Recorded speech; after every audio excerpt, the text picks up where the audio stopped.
Kaiser Beats.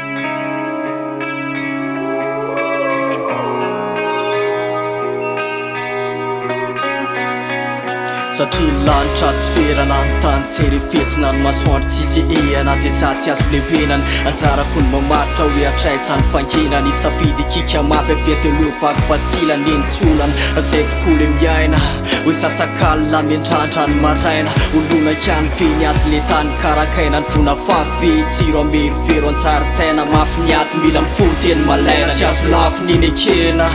hoe nateraka ho faty teno mena falemena treko tsy nalala fatsy farisena nefa mbola miaty ambola manatena ty azomiko ny fahendrena tsy azonao fefena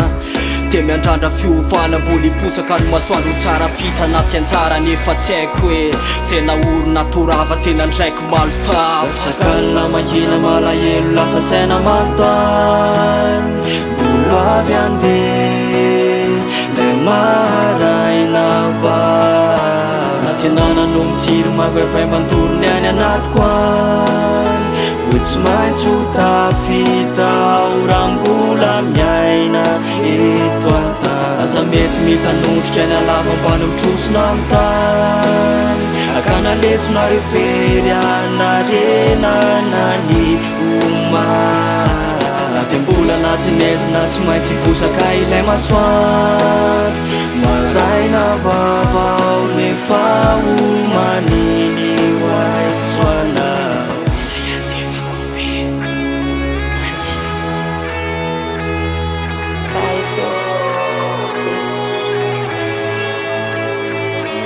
le taratry ny maraina no andrandraiky mba hitondra ny asa fanamba merifery fahafana ary ora maizina ombana amboty misotry irela sy batry ny fiampangana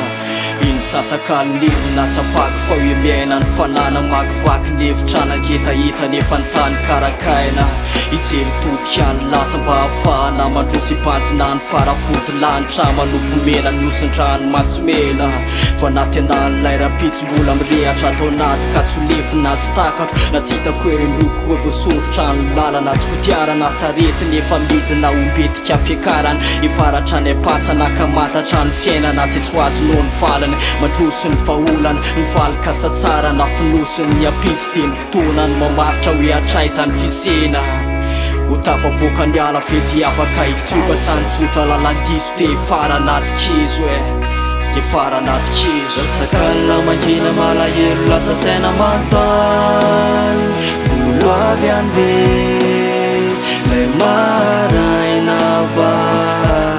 tenana no mitsiry mavavay mandorony any anatiko any hoe tsy maintsy ho tafita ho raha mbola miaina eto antany aza mety mitanondrika any alava ambany mitrosona amin'ny tany akana lesona refery anarenana ny omana de mbola anatinezina tsy maintsy hiposaka ilay masoandro maraina vavao nefa ho maniny hoaisoanao mangina malahelo lasa saina manontany mbola avy any ve le maraina vavao Tax Record.